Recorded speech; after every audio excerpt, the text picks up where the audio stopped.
Assalamualaikum and a very good morning to our lecturer, which is Madam Fauzia. We are from Group 3 and today we will present our topic MEC 681, which is Material for Engineering Application, which is about the structural issues in the Ampang line. This presentation focuses on the structural failure that happened near Bandaraya LRT station and how engineering materials play an important role in railway safety and infrastructure performance. So, in this presentation, we will explain the background of the incident, that causes of the structural problem, the materials involved such as reinforced concrete and steel, the effects of the failure on the railway system, and also several engineering solutions that can help prevent similar incidents in the future. So this topic is important because railway transportation is widely used by the public every day, especially in urban areas. Therefore, the strength, durability and maintenance of the structure must always be ensured to guarantee passenger safety and reliable transportation services. Before continuing with the presentation, we would like to introduce the members of Group 3. So each group member contribute to different part of this report and presentation. So including research on the structural issues, analysis of engineering materials, discussion of failure causes, and preparation of solution and recommendation. So we work together to understand how material properties and structural design affect the safety and performance of railway infrastructure. So thank you, and now we will continue with the introduction of the case study. My name is Naamia Raha binti Rosli, and today I will present about the introduction. So the Ampang line is one of the important rail transit system in Malaysia and is widely used by daily commuters, especially in the Klang Valley areas. So the railway system plays a major role in reducing traffic congestion and providing efficient public transportation for thousands of passengers every day. So because of this, the structural conditions of the railway infrastructures must always be maintained properly.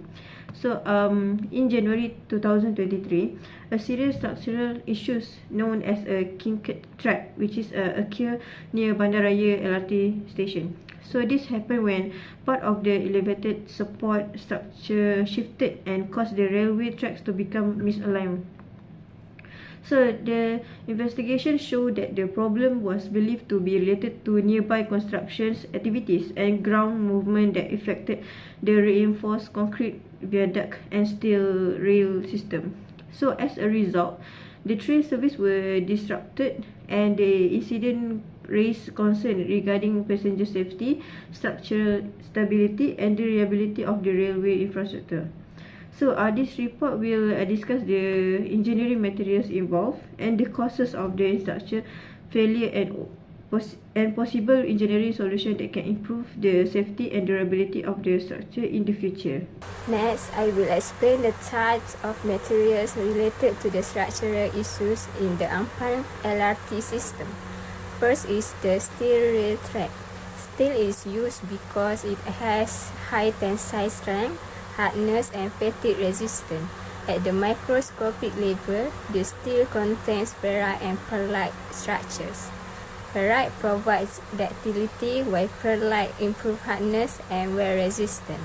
However, repeated train loading can cause fatigue cracks, especially if there are microstructural defects or poor heat treatment, which may lead to track misalignment. Second is the reinforced concrete support structure used for pillars and viaducts. Reinforced concrete combines concrete, which is strong in compression, with steel rebars that resist tensile forces. Inside the concrete, microcracks may form due to repeated loading or environmental exposure. Water and chloride ions can enter through these cracks and corrode the steel reinforcement. The rust expands, causing concrete cracking and weakening the structure. Third is alloy steel fasteners, such as bolts and clips that hold the rail in position, Alloying elements like chromium and nickel improve hardness and corrosion resistance. These fasteners undergo heat treatment to produce strong martensitic structures. However, fatigue failure may occur if there is stress concentration and improper heat treatment affecting rail stability. Lastly, the train body uses aluminium and steel. Aluminium reduces weight and improves energy efficiency due to its corrosion resistance and ductility, while steel provides stiffness and crash protection. Poor welding or joining process may create defects like porosity or gain coarsening, reducing structural strength. In conclusion, the Ampang LRT case shows that structural reliability depends not only on material selection but also on microstructure, processing method and long-term material performance. Assalamualaikum warahmatullahi wabarakatuh. My name is Nushazani binti Muhammad Tahir. Today I will present about the 3.0 section on the physical properties of materials used on the Ampang LRT line. We use two materials, which is structural steel and reinforced concrete. First, let's look at the structural steel, which is used for the tracks and internal steel bar. Steel has a density of 7,850 kg per meter cube. This makes the tracks very strong and stiff enough to carry the heavy trains. However, because steel is heavy, it carries a permanent height weight called the dead load, which puts a load of stress and foundation below. In Malaysia, steel faces the climate problem, which is humidity and heat. Our high humidity, often over 80%, cause steel to rust easily, and which weakens the structure. Also, our heat weather cause the tracks to expand every day, and if the track joints are not properly maintained, the rail will have no space to move and causing them to buckle and bend. Okay, next let's move to the reinforced concrete, which is used for the elevate tracks and pillars. The most important here is the porosity, which is the tiny air holes inside the concrete. If the concrete has the many air holes, it will act like a sponge. During the monsoon season, the heavy rain seeps inside. The water hits the internal steel bars, and the steel rust expand. The cracks and cracks the concrete from the inside out. This damage is called the concrete cancer. This brings us to the real issues, which is when the hot sun causes the concrete pillars to expand. If the expansion joints are blocked by dirt due to the poor maintenance, the concrete cannot move safely, causing the pillars to crack. Combined to the heavy rain soaking the soil, this material failures directly cause the track shifting issues at the Bandar Raya station. To fix this, new projects use high performance concrete with fewer holes to block out the water. That's all for me. Thank you. Moving on, I will discuss the mechanical properties and microstructure of the material used in the Ampang LRT line, together with the possible failure mechanism. Firstly, steel is mainly used for rail tracks and reinforcement bars inside the concrete structures.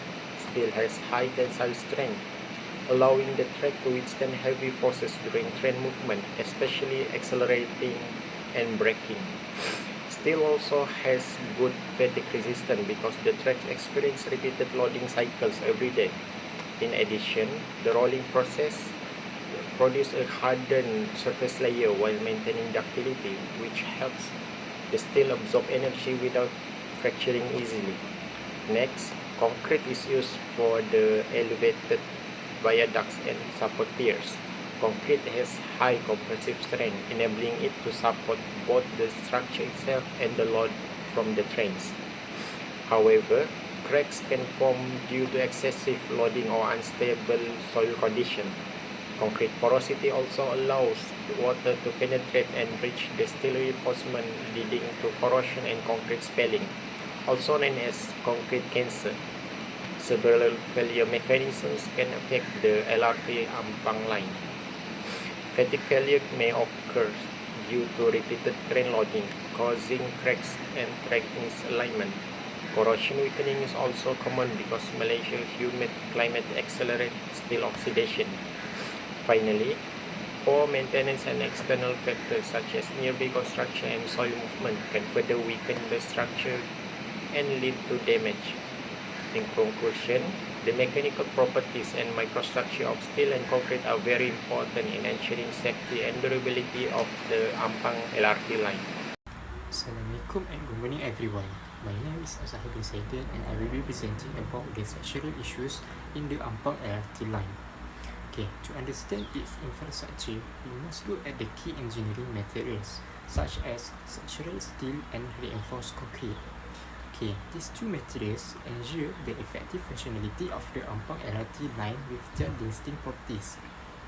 However, we cannot neglect the crucial role of their production methods. The processes determine the final properties of these materials, including strength, reliability, and resistance to environmental conditions.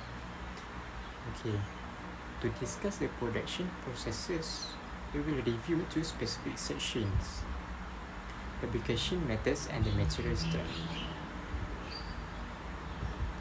Okay, ultimately, how are these materials made? Let's begin with railway tracks. They are engineered from high carbon steel that can handle higher friction and frequent rolling fatigue. The liquid steel is continuously cast into plumes, and after passing through a furnace, they are hot rolled at temperatures above 1000 degrees Celsius. To endure extreme wear from train wheels, tracks undergo a thermal treatment called heat hardening. We control water or air quenching, rapidly changing the structure into a fine perlite with resistant surface. The inside remains ductile to dissipate a shock. Okay, similarly, for massive reinforced concrete structures, they use high-strength reinforced concrete made by mixing Portland, cement, water, sand, and crushed granite. Large precast segments undergo a controlled factory setting. Mechanically vibrating the segments helps remove air voids, and they often pay tension with strong steel cables to create a lasting compressive stress. However, in the Ampang LRT lines cases, their concrete structures face several failures due to extreme soil settlement caused by illegal deep excavation and construction activities nearby. The sudden ground movement created huge lateral stresses and bending moments on these concrete piers. Concrete is a brittle material under tension, resulting in high shear and fractural failure, causing deep diagonal cracks and spalling. Spalling the cracks exposed to the inner steel reinforcement to the environment, potentially causing rust and corrosion. As the giant concrete base slowly tilted, the long steel railway tracks on top were extremely affected. They are firmly attached to the giant structures, pushed under enormous compressive forces. The high carbon steel's ductility allowed the tracks to buckle gracefully without breaking, and key track force a temporary. To solve this issue, our group employing advanced material like UHPC and CFRP. These smart materials can increase strength, enhance safety, and lower emissions from public transit infrastructure. Thank you for your time. So, lastly, for this slide is the conclusion. So, in conclusion, the Ampang line relies heavily on strong and durable engineering materials such as high carbon steel and reinforced concrete to ensure safe railway operations. So, the structural failure near Bandaraya LRT station was mainly caused by illegal nearby excavation work and ground movement rather than defects in the construction materials themselves. So the soil movement affected the elevated structure and causes several types of damage, including cracks in the concrete spalling, exposed steel reinforcements, and misalignment of the railway tracks. So this problem affected the stability and safety of the railway system. To improve the structural performance in the future, the use of ultra high performance concrete or UHPC is recommended because it has a high strength, better durability, and greater resistance against cracking and corrosions compared to the normal concrete.